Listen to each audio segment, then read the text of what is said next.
Donc bonjour à toutes et à tous, bienvenue pour ce 61e webinaire organisé par le réseau Rappel. Je suis Aurélien Breuil avec ma collègue Anne-Valérie Duc du réseau Clair. On anime le réseau Rappel qui est le réseau contre la pauvreté et la précarité énergétique dans le logement. On va vous mettre dans le chat le lien vers notre site internet et on redira quelques mots sur le rappel à la fin du webinaire.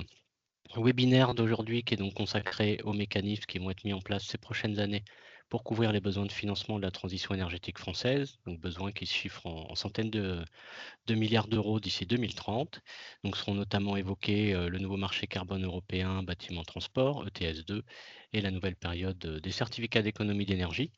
Donc ces nouveaux mécanismes ils seront abordés en deux temps. Un premier temps dédié à leur impact sur les factures d'énergie des ménages, puisqu'on s'attend à de fortes hausses de ces factures, risquant au passage d'aggraver le phénomène de précarité énergétique. Et un second temps pendant lequel sera évoquée la manière dont cette hausse peut être compensée au regard des enjeux en matière de lutte contre la précarité énergétique, mais aussi d'adhésion aux politiques énergie-climat et de justice sociale. C'est donc là que vous sera présentée la proposition élaborée par le réseau Clair en la matière. Pour ce faire, on a le plaisir d'accueillir aujourd'hui Étienne Charby, qui est responsable de projet Europe au réseau Clair, donc notre collègue, puisque le rappel est animé par le réseau Clair. Un grand merci Étienne d'être avec nous aujourd'hui. Donc ce webinaire, il va être enregistré, le replay sera mis en ligne prochainement sur le site du rappel. Il sera également relayé lors d'une prochaine newsletter du réseau et on mettra aussi à disposition le diaporama de la présentation. Donc on va se retrouver dans une petite demi-heure pour un temps d'échange. Pour si vous avez des questions à poser. On ouvrira les micros pour que vous puissiez poser vos questions. Donc on privilégie les questions à l'oral. Donc on vous remercie d'attendre la fin de la présentation pour les poser en direct. Donc bon webinaire et à tout à l'heure. Et Étienne, je te laisse la parole. C'est quand tu Ouais. veux. Merci Aurélien et merci Anne-Valérie. Donc bonjour à toutes et à tous. Donc aujourd'hui, on va parler effectivement nouveaux mécanismes de financement, impact sur les factures et nos propositions, donc c'est-à-dire celle du réseau Clair dans ce cadre. Donc le sommaire a déjà été présenté par Aurélien, donc j'avance. Par rapport aux nouveaux mécanismes de financement et les impacts factures sur les ménages. Donc je précise tout de suite qu'on a concentré notre travail sur les ménages, mais bien sûr, il y aura des impacts sur les collectivités et les entreprises, donc il faudra les étudier et mettre en place des mesures dédiées pour ce type d'acteurs, mais nous, on se concentre sur les ménages, ce qui est bien dans la cible du réseau Rappel par ailleurs. Concernant les nouveaux les financements qui sont nécessaires pour la transition énergétique. Donc Aurélien l'a un petit peu dit, sont très importants puisqu'on estime qu'en 2030, enfin c'est la DG Trésor qui estime qu'en 2030, ce sera 110 milliards d'euros par an qui seront nécessaires supplémentaires d'investissements publics et privés pour atteindre la neutralité carbone. Neutralité carbone, je pense, c'est un peu plus large que la transition énergétique, mais c'est pour donner un ordre de grandeur. Un autre chiffre qui se concentre spécifiquement sur les investissements publics additionnels qui sort du rapport Pisani-Ferry-Mahfouz, c'est 10 à 12 milliards d'euros par an dès maintenant. Supplémentaires. Or, on peut quand même noter qu'entre 2024 et 2025, il y a eu une baisse de 14% du budget public consacré à la mission écologie, donc on n'est clairement pas sur la bonne trajectoire de ce point de vue-là. Alors, une slide un peu dense, mais qui va permettre de résumer les mécanismes de financement, puisqu'il y a des besoins de financement. Comment on finance la transition énergétique? On a identifié 3 nouveaux mécanismes principaux de financement qui vont entrer en vigueur à partir de 2026. Donc, l'ETS2, c'est un nouveau marché carbone sur le chauffage et le transport qui va s'appliquer à partir de 2027, celui-là. Marché carbone en fait qui sera similaire à celui déjà en place sur l'industrie qui s'appelle ETS1. Donc retenez bien ce terme ETS2. Ça va faire parler puisque la France doit encore le transposer dans sa législation. Donc ça va mener à conduire à des augmentations de factures de 250 à 500 euros selon les profils de ménage. On peut noter quand même qu'il y a un plan social pour le climat qui est prévu pour essayer de compenser en partie, enfin un fonds social pour le climat mis en place au niveau européen pour essayer de compenser en partie les impacts sur les factures des ménages, puisque ça va directement impacter les ménages qui utilisent des énergies fossiles, en fait, ce marché carbone. Et donc, on estime que c'est 1,2 milliard d'euros, un peu plus qu'1 milliard d'euros par an, qui sera à disposition de la France dans le cadre de son plan social pour le climat, pour définir des mesures compensatoires. Là, ça devrait être, en tout cas, la consultation sur le sujet devrait être lancée dans les prochaines semaines par le gouvernement. Cependant, on le verra un peu après, on estime que ce montant-là de 1,2 milliard d'euros, c'est très insuffisant pour atténuer une potentielle flambée des prix de l'énergie. Le deuxième mécanisme qu'on connaît bien, c'est les certificats d'économie d'énergie. Donc il y a plusieurs périodes déjà, ça existe depuis 2005, les C2E. La 6e période, elle devrait entrer en vigueur en 2026 pour 4 ans, 5 ans. Les arbitrages sont en cours d'être pris d'ailleurs sur le sujet. Et ça va impliquer, enfin, les arbitrages vont noter une plus ou moins forte augmentation de l'obligation qui doit être accomplie, enfin réalisée par les fournisseurs d'énergie.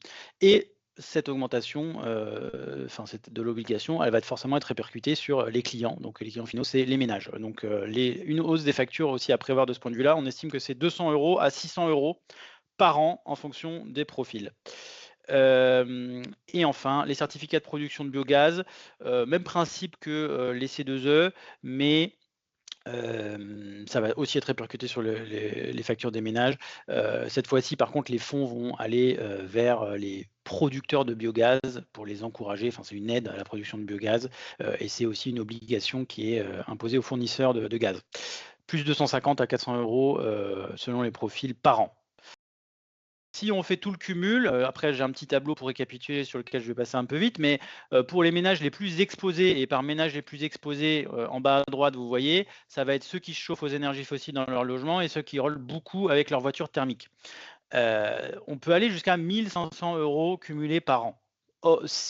Toutes choses égales par ailleurs, c'est-à-dire que sans mesures compensatoires. Et l'enjeu, c'est bien de définir des mesures compensatoires dans ce cadre. Et donc, en orange, ce qu'on a mis, c'est que nous, on estime que c'est à minima équivalent aux hausses observées durant la crise énergétique de 2022. Où en gros, c'est les mêmes ordres de prix, hein. Bon, on n'a pas été dans le grand détail du calcul, mais c'est assez cohérent et on nous a dit que c'était assez cohérent.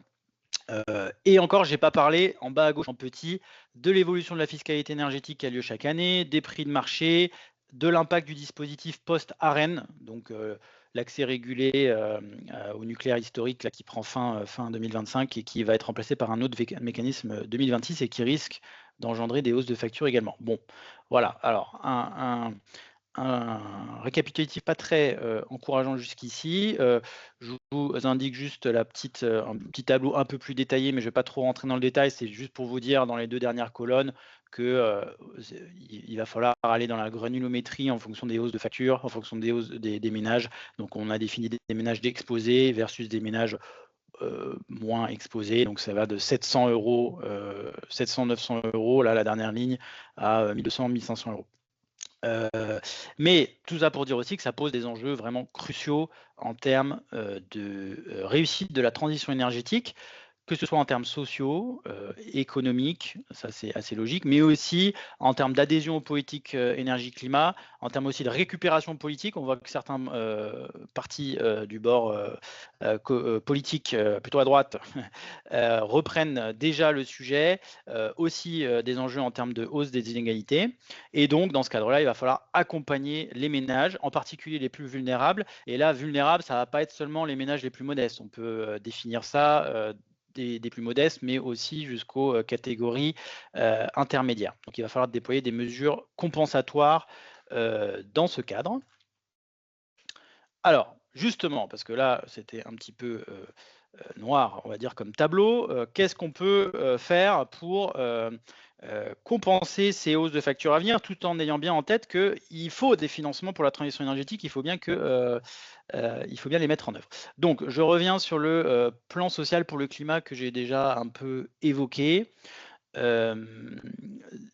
j'ai déjà dit que les montants sont insuffisants. Donc, juste pour vous illustrer ces deux chiffres, donc j'ai déjà dit 1,2 milliard par an entre 2026 et 2032 pour la France, donc pour déployer des mesures compensatoires.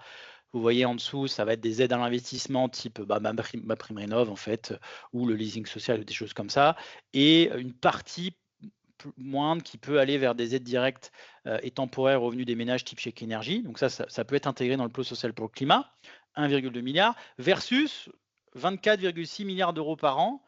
Ça, c'est un chiffre du Trésor, non, pardon, de la Banque de France, qui avait été déployé notamment dans le cadre du bouclier tarifaire, enfin toutes les mesures d'urgence. Donc on voit que, et du coup, le parallèle avec les hausses d'énergie équivalentes à prévoir, les hausses des factures, il est frappant. Donc on n'est pas du tout à la même maille, c'est 20 fois inférieur à ce qui est prévu dans le cadre du plan social pour le climat. Donc voilà, c'est un fait. Et juste pour vous dire que la concertation ne va pas tarder à être lancée puisque la France doit remettre à la Commission européenne ce plan social pour le climat d'ici juin 2025. Quelques idées du réseau clair à intégrer dans le plan social pour le climat, mais tout en ayant en tête, du coup, ça sera insuffisant. Abonder ma prime rénov et en particulier le parcours accompagné, puisqu'il a le mérite de viser des rénovations d'ampleur, d'être accompagné, soutien technique par notamment les accompagnateurs rénov', tout en notant que le budget a été divisé par 2 entre 2024 et 2025 par le gouvernement. Une deuxième idée, c'est renforcer le leasing social tout en le rendant plus accessible aux ménages en situation de précarité, parce qu'actuellement, il n'est pas très bien ciblé. Et en plus de ça, bon, vous savez qu'il a eu beaucoup de succès, il s'est arrêté assez vite. Une troisième mesure sur le soutien aux communautés énergétiques. C'est un peu plus secondaire, mais en fait, ces communautés énergétiques, elles peuvent vraiment aider, mettre en place localement des mesures de lutte contre la précarité énergétique et aussi d'impliquer notamment les ménages les plus vulnérables par rapport à leur propre énergie, à la production de leur propre énergie. Et donc, deux piliers, des aides à l'investissement que je viens de citer, des mesures de redistribution aussi. Donc, on s'est concentré essentiellement sur le chèque énergie, l'augmenter, le multiplier par 3 et aussi élargir le nombre de bénéficiaires. D'ailleurs, je vous invite, ça c'est toutes des infographies qui sont dans Notre Énergie notamment, normalement. Voilà. Et donc, on portera des recommandations, mais aussi bien d'autres. Je ne vais pas tout vous faire la liste. On a beaucoup d'idées à porter dans le cadre de la concertation sur le plan social pour le climat. Et j'y reviendrai un petit peu après sur cette concertation. Et ensuite, le cœur de notre proposition qu'on a imaginé ces dernières semaines, c'est on est parti de l'enjeu en fait que, étant donné quand même les hausses de factures à venir, si jamais rien n'est fait, il faut une mesure qui soit lisible, simple, juste. Sinon, on va vers potentiellement une deuxième crise des gilets jaunes si on se projette jusque-là. Et donc nous, on imagine, on a imaginé un principe de 1 euro, 1 euro. Donc c'est 1 euro d'investissement public pour donner accès aux solutions de transition. Ça doit être égal à 1 euro de revenu carbone universel et progressif en faveur des ménages pour aider au paiement de leurs factures. Donc, pour entrer un peu dans le détail de cette proposition, on imagine que les mécanismes de financement, c'est la ligne du haut sur le schéma. Donc, les nouveaux mécanismes de financement, on ne s'intéresse pas trop aux précédents, c'est ETS2, donc c'est environ 9 milliards d'euros par an. Ça va être la 6e période des certificats d'économie d'énergie, moins la 5e période, donc c'est aussi quelques milliards d'euros, c'est les nouvelles recettes, et d'autres mécanismes comme l'évolution de l'assise sur l'énergie, comme la fin de la reine, enfin des choses comme ça, qui peuvent rapporter quelques centaines de millions d'euros. On met ça dans un pot commun virtuel, qui donc, si on additionne tout, c'est quelques milliards d'euros en tout. Alors c'est un peu théorique, ça demandera bien sûr d'être précisé si jamais cette idée intéresse nos décideurs. Mais en tout cas, c'est l'idée. Et ensuite, on redistribue ces quelques milliards d'euros du pot commun virtuel entre deux piliers, les investissements publics dans la transition et un autre pilier, le revenu carbone universel et progressif, selon un principe de 1 euro, 1 euro. Donc à chaque fois qu'on met 1 euro dans les investissements publics, on met 1 euro dans un revenu carbone universel progressif. Je ne parle pas trop du plan social climat parce que, comme je vous l'ai déjà dit, il y a un canal qui est fléché de TS2, c'est 1,2 milliard d'euros qui devront abonder le plan social pour le climat, mais j'en ai déjà parlé. Voilà. Donc, et bien sûr, tout ce que j'ai présenté avant en termes d'investissement public et de paiement direct est valable et peut être intégré dans le plan social climat et au-delà dans ce cadre. Voilà, et ensuite pour finir, presque, c'est ce principe, donc on y a quand même pas mal réfléchi en interne et on a beaucoup consulté nos partenaires aussi. Ça se fonde sur le besoin de maintenir l'adhésion des ménages face aux hausses des factures. Donc c'est pour ça qu'il faut redistribuer la moitié des revenus, et tout en n'oubliant pas l'autre pilier qui est de flécher l'autre moitié des revenus du pot commun virtuel vers les aides publiques à l'investissement pour orienter les ménages vers des solutions bénéfiques pour la transition énergétique. En fait, c'est aussi un des enseignements de la crise énergétique de 2022, c'est-à-dire qu'on a mis en place des mesures d'urgence et mis, du coup, je vous l'ai montré tout à l'heure, d'énormes montants, mais sans vraiment préparer la suite. Et du coup, on se retrouve encore une fois dans la situation où il n'y a pas assez de ménages qui ont amorcé leur transition, et c'est pas en 2 ans qu'ils vont rénover de manière performante leur maison ou acheter un véhicule électrique, par exemple. Je reviens aussi sur la notion de revenu carbone universel et progressif. Pourquoi progressif? Parce qu'il est évident qu'il faut protéger davantage les ménages les plus vulnérables face à ces hausses de factures, parce que sinon elles seront pas supportables. Donc bon, on a mis quelques idées de progressivité, mais par exemple, on peut prendre la part actuelle de la fiscalité sur l'énergie dans le revenu total des ménages, et elle a actuellement cette part très régressive, puisqu'elle est 4 fois supérieure pour les ménages les plus modestes par rapport aux ménages les plus aisés. Donc, ils payent 4 fois plus en proportion de leurs revenus de fiscalité énergétique, les ménages les plus modestes. On peut aussi imaginer un bonus rural, ça existe aussi en Autriche, et bien sûr faire évoluer le revenu carbone en fonction des prix sur le marché. Et le deuxième pan, c'est universel. Puisque c'est un parti pris du réseau clair. On se dit que les ménages vont être impactés, tous les ménages vont être impactés par les hausses de factures. Donc pour les concerner, pour les impliquer, il faudrait que le revenu carbone soit universel, mais progressif, hein, tout le monde ne toucherait pas la même chose. Voilà, et si on veut faire un parallèle, c'est ce qui peut exister par exemple avec MaPrimeRénov', où d'une certaine manière tous les ménages peuvent y accéder, mais c'est aussi en fonction de la performance et des revenus. Voilà, et ben j'en ai fini avec toute cette présentation. Je vais laisser, je ne sais pas si Anne-Valérie, tu voulais prendre la parole là-dessus, juste pour vous présenter quelques ressources du réseau Clair. Oui, en effet, oui, merci Étienne. Je prends brièvement la parole pour vous informer que vous pourrez retrouver des compléments d'information sur ce que vient de présenter Étienne dans notre dernière revue, Notre énergie, qui est publiée par le réseau Clair. Donc Aurélien vous partage le lien en commentaire, voilà, si vous souhaitez le consulter. Et puis dans ce contexte, il nous paraissait aussi important de rappeler que le repérage des ménages en difficulté et la coordination des acteurs de terrain vont être de plus en plus essentiels pour apporter des solutions aux ménages en précarité énergétique. D'où la pertinence de dispositifs comme le programme SLIM, qui est porté par le réseau Clair, qui permet à la fois le repérage et l'accompagnement des ménages en précarité énergétique, que ce soit pour les orienter vers de la rénovation ou encore les accompagner dans leur démarche. Je pense notamment par exemple au recours au chèque énergie. Voilà, donc si vous souhaitez en savoir plus sur le dispositif SLIM, un webinaire de découverte est prévu le 19 juin, et là aussi Aurélien va vous partager le lien si vous souhaitez vous y inscrire. Et je te redonne la parole, Étienne. Merci Anne-Valérie. Pour finir la présentation, j'en ai un petit peu parlé au début. Donc, il y a une concertation sur le plan social pour le climat, donc les 1,2 milliard d'euros que j'ai évoqués, qui devrait être lancé en avril. Alors, c'est sujet à caution parce que on n'a pas du tout encore de nouvelles sur cette concertation. En tout cas, elle est obligatoire. C'est la Commission européenne qui l'impose. Elle devrait durer 3 mois. Et pour soumettre un plan à la Commission d'ici fin juin, il va falloir la lancer rapidement. Bon, on peut déjà acter que la France va être en retard sur la soumission de son plan, mais dans tous les cas, ça devrait pas tarder. On a fait pas mal de rendez-vous ces dernières semaines pour le confirmer. Donc, on vous invite à vous mobiliser et à anticiper ce type de concertation. Ce sera quand même important. Malgré les montants insuffisants, il y a des vraies mesures de justice sociale, etc., à pousser. Le réseau Clair va bien entendu préparer une contribution à cette concertation et on essaiera de la diffuser le plus tôt possible pour inspirer les structures du réseau et au-delà. Donc notez bien une potentielle mobilisation dans les semaines à venir, enfin mai, juin, sur le sujet qui est vraiment très important.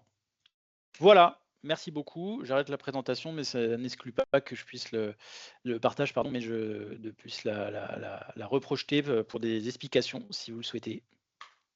Merci beaucoup, Étienne. Et on vous propose maintenant un temps d'échange. Si vous avez des questions à poser, on va privilégier l'oral. Donc, vous pouvez lever la main et puis on va vous autoriser à ouvrir vos micros et à ouvrir aussi vos caméras, si vous le souhaitez.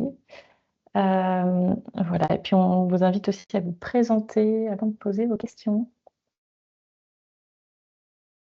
Y a-t-il des questions pour Étienne? Ah, parfait. Alors, donc normalement, vous avez une petite validation à faire pour que vous puissiez ouvrir vos micros. Tom Dumont.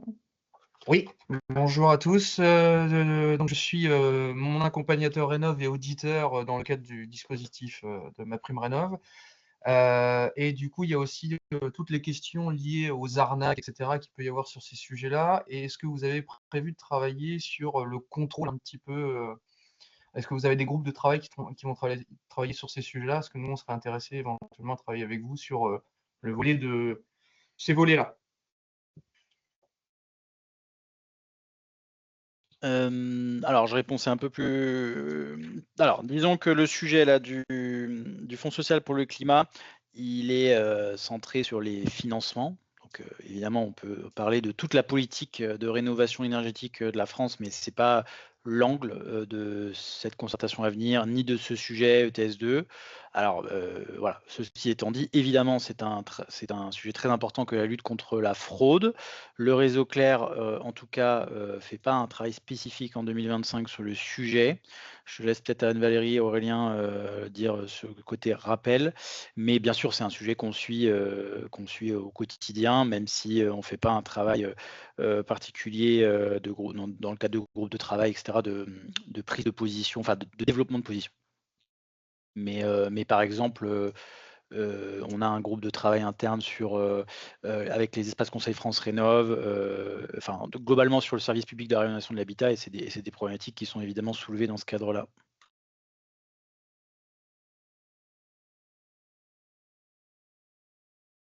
Alors, une autre question de Sophie Collet. Oui, bonjour. Bonjour, merci beaucoup pour cette présentation très riche. J'avais une petite question sur le slide par rapport aux impacts factures que vous avez fait. Est-ce que vous pourriez en dire un petit peu plus sur les hypothèses de coûts que vous avez pris sur ces différentes briques? Parce que l'ETS2 étant marché, CPB n'étant pas encore démarré, et CPE, finalement, quelle hypothèse de coût vous avez retenue pour ces différentes briques pour calculer l'impact? Est-ce que vous pourriez en dire un petit peu plus? Ouais, merci pour cette question. Alors, c'est effectivement assez compliqué de se projeter. C'est pour ça qu'on a mis aussi des intervalles. C'est difficile de se projeter sur des hausses de factures, surtout provenant d'un nouveau marché carbone qui, par essence, du coup, fluctue. Sur ETS2, je pense que ce qu'on a fait, mais on s'est fait appuyer aussi d'un expert qui a repris quand même un peu les différents chiffres qui existent, donc la Cour des comptes, le CGDD, la DGEC. Il me semble que leur hypothèse, c'est entre 45 et 60 euros la tonne de CO2. Je ne veux pas non plus trop rentrer dans ce détail-là, mais c'est une agrégation plus un peu des calculs de notre part des chiffres qui existent. Après, sur les C2E, là, j'ai plus une réponse plus ferme. Ça va plutôt être sur un prix du C2E entre 9 et 11 euros par mégawattheure CUMAC. Mais voilà. Et après, sur les CPB, c'est à partir sur les certificats de production biogaz, c'est à partir de notamment de calculs faits à partir du rapport de la Cour des comptes qui estimait qu'il y a une hausse des factures prévue de plus de 26% d'ici 2030. Et voilà. Et après, il y a différents calculs un peu plus détaillés qu'on a fait. Mais je tiens quand même à souligner effectivement que c'est difficile de se projeter. On a voit plein de chiffres si on regarde un peu si on fait de la veille, plein de chiffres avancés, plus ou moins élevés. Ça dépendra aussi très fortement des arbitrages. C'est pour ça que tous ces chiffres, bon, il faut un peu peur, mais il faut quand même bien souligner que c'est hors mesures compensatoires. Et évidemment qu'il va y avoir des mesures compensatoires qui vont être introduites par le gouvernement, sans quoi c'est pas faisable. Donc ces mesures compensatoires, qu'est-ce qu'elles pourraient être? Donc typiquement faire un arbitrage moins ambitieux que prévu sur la 6e période des C2E, c'est envisagé. Réguler le prix du carbone sur le marché carbone. C'est des discussions qui ont lieu actuellement au niveau européen. La France pousse par exemple pour des corridors de prix ou réserve le mécanisme de réserve du mécanisme. Aussi, voilà. Et donc tout ça, c'est évidemment sujet à caution, mais ce sont quand même des projections qui sont fiables dans l'état actuel des choses. Et ça va évidemment probablement évoluer par la suite en fonction et un dernier truc que j'ai pas dit, pardon, en termes de mesures compensatoires, il y a aussi des discussions sur le fait de neutraliser l'impact de l'entrée de l'ETS2 en 2027. Et neutraliser, ça veut dire quoi? Ça veut dire faire baisser d'autres taxes. Typiquement, la contribution climat-énergie, donc ce qu'on appelle la taxe carbone, il y a des discussions pour la faire baisser. Mais en fait, pour nous, en tout cas Réseau Clair, il y a d'autres discussions, ça ne nous semble pas une bonne idée, à la fois en termes de ressources pour l'État. Enfin, comme j'ai dit, il y a des énormes besoins de financement, donc c'est pas forcément une bonne idée de baisser des financements déjà existants. Et en plus de ça, l'impact sur les finances publiques ne serait pas forcément le même, puisqu'on parle d'un marché carbone qui fluctue et qui est au niveau européen versus une taxe nationale. Voilà. Et en plus de ça, en termes d'impact pour la transition énergétique, c'est-à-dire orienter et poursuivre la transition énergétique, ça aurait très peu d'impact de remplacer une taxe par une autre. Est-ce qu'il y a d'autres questions? Oui, Julie. Alors, micro.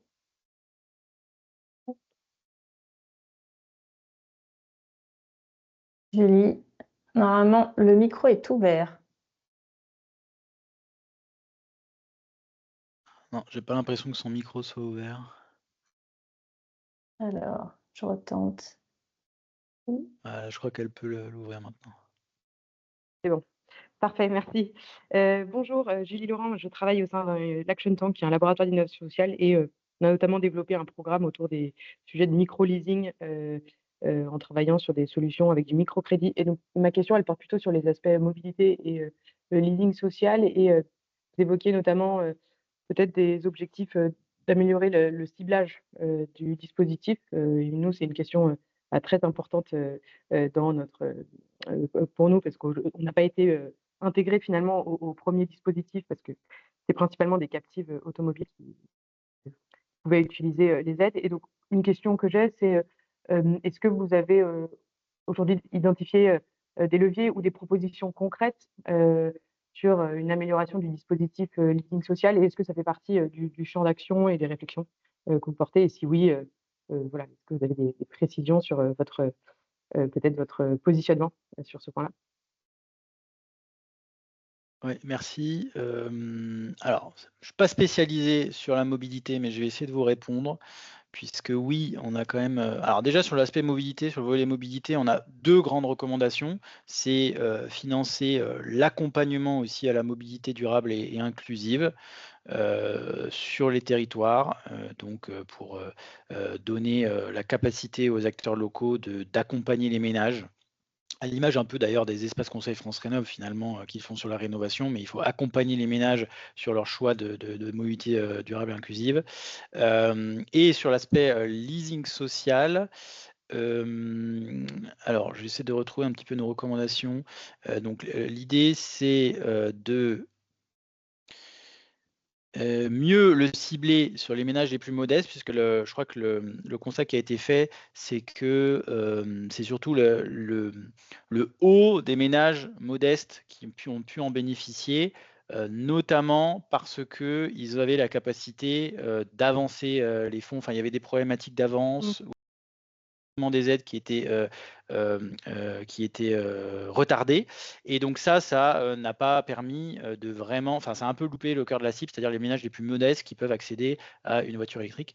Et donc voilà, de ce point de vue-là, c'était important, ça serait important de le renforcer d'un point de vue financier, puisqu'on a vu qu'il s'est arrêté très rapidement parce qu'il a été victime de son succès, il n'était pas assez bien doté, et d'élargir et de vraiment mieux le cibler sur son cœur de cible, donc les ménages modestes bien sûr, mais surtout les ménages les plus modestes qui n'ont pas forcément pu bien y accéder jusqu'à présent. Donc ça, c'est ça nos recommandations en particulier, et je répète juste la première, c'est diversifier l'offre de services de mobilité et améliorer l'accompagnement des personnes. Alors, question suivante par Anne.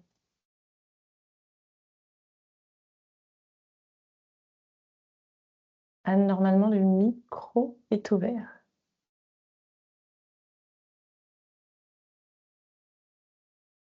Non, visiblement, ça ne fonctionne pas. Juste cliquer sur le micro, Anne.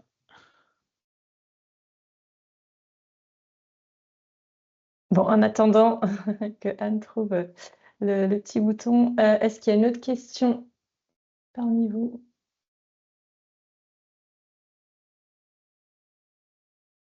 Anne nous dit que c'est pas cliquable. Ah, mince. Alors, Ou si tu veux nous écrire ta question à l'écrit dans ce cas-là.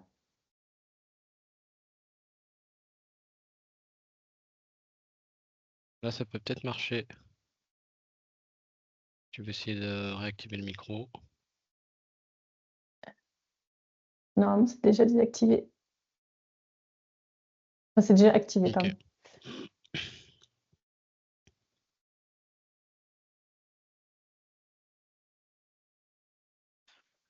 Si peut-être en attendant, chose que j'ai pas précisée, mais il y a une page campagne du coup sur le sujet de la part du réseau Clair. Si vous allez, peut-être que Valérie, tu peux mettre dans le chat. Donc une page campagne qui regroupe pas mal de ressources, notamment le Notre Énergie, mais pas que, et avec la note de positionnement en fait sur laquelle est basé ce PowerPoint. Donc on a développé une note de positionnement qui est mise en forme et qui est disponible. On va aussi vous envoyer le lien. Et une question de Marc, en espérant que cette fois ça fonctionne. Marc-Denis. Oui, bonjour. Face à cette situation, les collectivités territoriales vont être au premier rang à travers leur CCAS, etc. Quel bouclage vous avez prévu vis-à-vis des associations de collectivités? Je pense à AMF, France Urbaine, Interco, etc.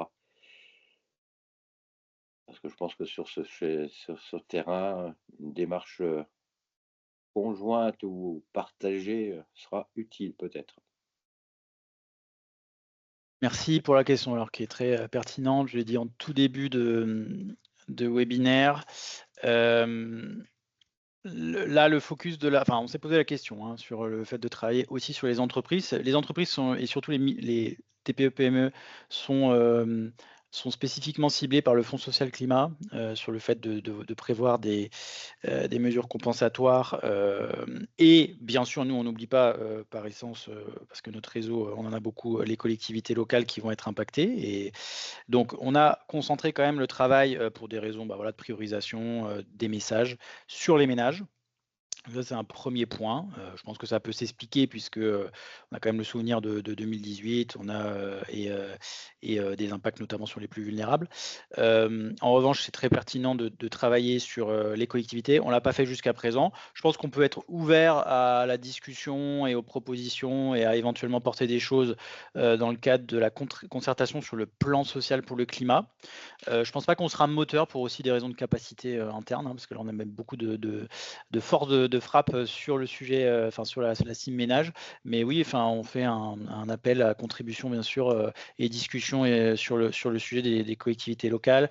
Ce que je peux dire, ce qu'on pourrait porter déjà dans le cadre de la concertation, ça serait notamment abonder les fonds de solidarité logement. Donc, c'est un petit peu différent des collectivités locales, mais c'est pour dire quand même qu'on s'intéresse évidemment au niveau local. Donc, pour apporter une aide financière aux demandeurs qui rencontrent des difficultés pour payer les frais liés au logement. Je peux dire aussi que dans nos propositions, on va appeler à opérationnaliser et donc tenir notamment le calendrier d'interdiction de location des passoires énergétiques, qui est un peu en remise en question actuellement. Et notamment, on avait fait un guide à destination des collectivités locales dans ce cadre-là. Mais bon, voilà, tout ça pour dire que ce n'est pas notre focus principal maintenant, mais on est ouvert à la discussion sans être à la manœuvre cette fois-ci. Et du coup, ça fait aussi le lien avec la réflexion de Anne qui dit que donc, même si la réflexion est menée sur les impacts ménages, il faudra lier la réflexion sur les impacts sur les collectivités, puisque les collectivités subissent les hausses de factures et donc hausse de dépenses de fonctionnement, c'est qui diminuera d'autant leur capacité à accompagner les ménages. Donc, il y aura aussi un impact au final additionnel sur les ménages. Oui, Voilà c'est le même retour de Anne. réponse. Même pour juste un petit peu compléter, on aura aussi une recommandation sur le service public de la rénovation de l'habitat, l'accompagnement renforcé, type d'ailleurs programme SLIM que tu as présenté Anne-Valérie, donc abonder ce type de mécanisme justement parce que maintenant ça passe, en tout cas pour le service public de la rénovation de l'habitat, ça passe par du budgétaire et donc ça a du sens que le Fonds social climat l'abonde. Alors d'après nos dernières discussions avec les ministères, en revanche, ça part très mal, puisqu'ils veulent plutôt, notamment Bercy, privilégier des investissements, on va dire, directs, avec des impacts directs, type MaPrimeRénov', type leasing social, et des mécanismes plus secondaires, et je dis bien secondaires avec des guillemets, parce que nous, ce n'est pas notre point de vue, ne seraient pas forcément soutenus dans ce cadre-là, ce qui est bien sûr dommage. Mais à confirmer, hein, les arbitrages ne sont pas pris. Et une question de Romain. Oui, bonjour. Je voulais savoir s'il existait un chiffrage plus fin des impacts par type de ménage, à la fois par type de logement, genre par énergie, localisation, type de logement, par type de mobilité, par exemple distance domicile-travail ou autre, et par catégorie de revenus. Et si vous, ou dans votre réseau, c'est pas prévu, est-ce que l'État a prévu de le faire? Merci. Alors, l'État le fait et l'a fait. Je n'ai pas vu les chiffres, moi, mais je sais que la DGEC, donc ministère de la Transition écologique, a bien sûr fait beaucoup de calculs, parce que, comme vous pouvez vous en douter, c'est un sujet qui effraie au plus haut niveau. Et c'est notamment été sous total embargo au moment de juin dernier, au moment de la dissolution, etc., où il se posait la question de transposer déjà le marché carbone ou pas. Donc oui, les impacts sont bien connus. Ils rejoignent d'ailleurs notre analyse, même si nous, on est moins détaillé parce qu'on a moins aussi de ressources que eux. Mais c'est un peu vision globale. Vous allez beaucoup entendre parler dans le débat public de TS2, de TS2, TS2. Mais nous, on a voulu prendre un peu plus de hauteur et dire qu'il n'y a pas que le TS2 qui va avoir des impacts et que c'est important de s'adresser, d'adresser de tous ces impacts. Sur des chiffrages plus concrets, donc du coup, oui, la DGEC. Pas nous forcément. Je sais aussi que le réseau Action Climat a développé un petit outil assez bien fait pour justement faire un peu évoluer les prix en fonction des profils des ménages.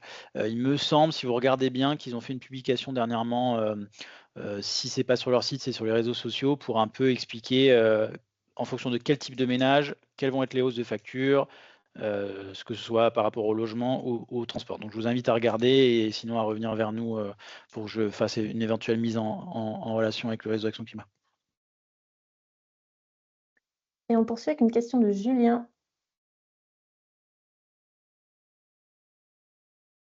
Oui, bonjour, merci. Ma question, c'était pour Pardon, savoir... excusez-moi, si c'est possible de vous présenter aussi avant de poser des questions. Super, merci. Julien Renucci de la Caisse d'épargne Rhône-Alpes. Ma question porte sur le détail des mesures 1 pour 1, 1 euro pour 1 euro. Est-ce qu'elles sont détaillées en proposition dans l'étude, dans le document qui que l'on peut consulter. Tu as évoqué, Étienne, 2 grands types de mesures, l'aide directe ou le soutien à des dispositifs. Est-ce qu'il y a des exemples concrets desquels on pourrait se nourrir dans le rapport, sinon, où en trouver? Merci.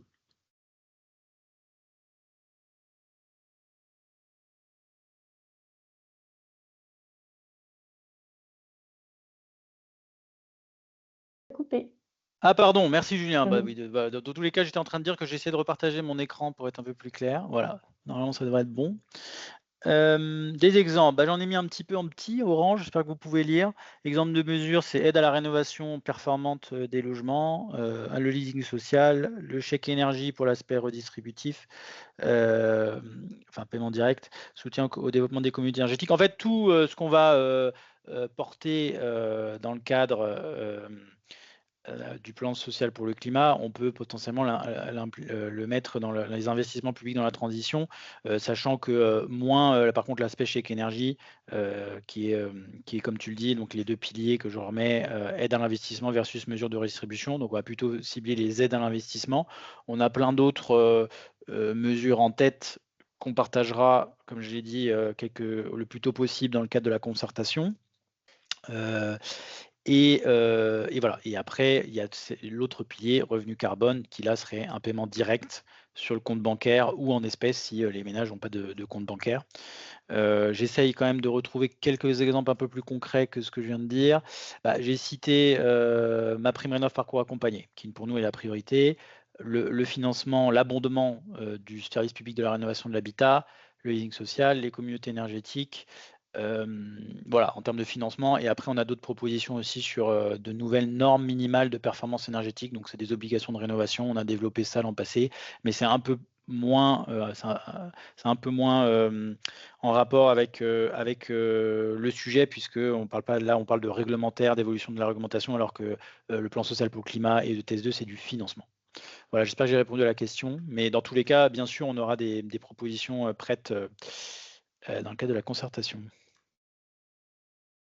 Est-ce qu'il y a encore d'autres questions? Je ne vois plus de main levée. Oui, Sophie.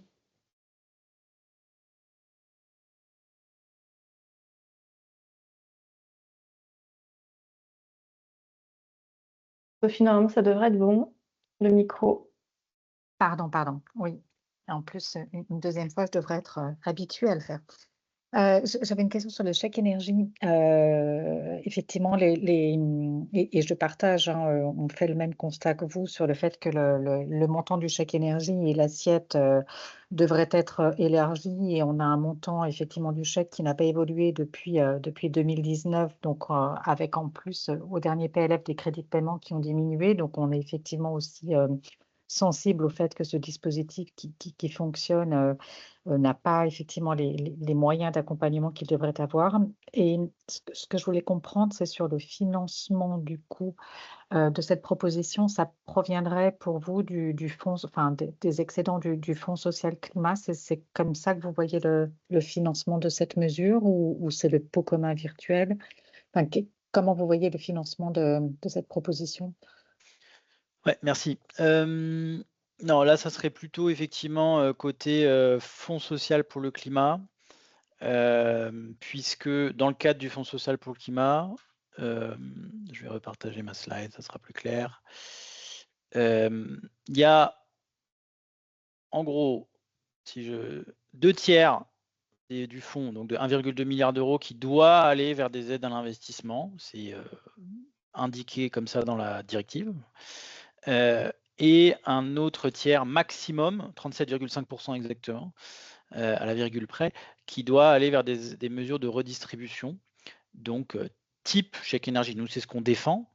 Alors, pour être transparent aussi, dans certains ministères, ils sont plus du tout favorables à ce type d'outils à cause de sa automatisations. Ils ont du mal à remplacer, voire c'est quasiment impossible, enfin en tout cas pour l'instant, de remplacer l'automatisation qui a été perdue suite à la suppression de la taxe d'habitation, si je ne me trompe pas. Donc, mais bon, on continue à le défendre parce qu'on estime que c'est un bon outil. Ça reste quand même une mesure d'urgence, on va dire, hein, mais qu'on défend. Et oui, ça passerait plutôt du coup sur le fait d'augmenter son montant par le plan social pour le climat, tout en ayant en tête d'ailleurs que le gouvernement cette année a baissé le budget dédié au chèque énergie dans le cadre du projet de loi finances.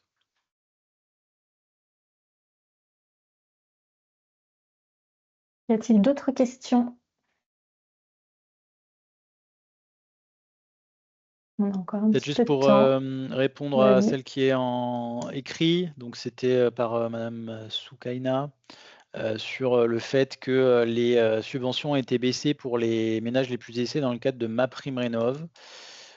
Donc pour rappel, les ménages les plus aisés, ils n'ont que accès au parcours de rénovation d'ampleur, sauf erreur de ma part.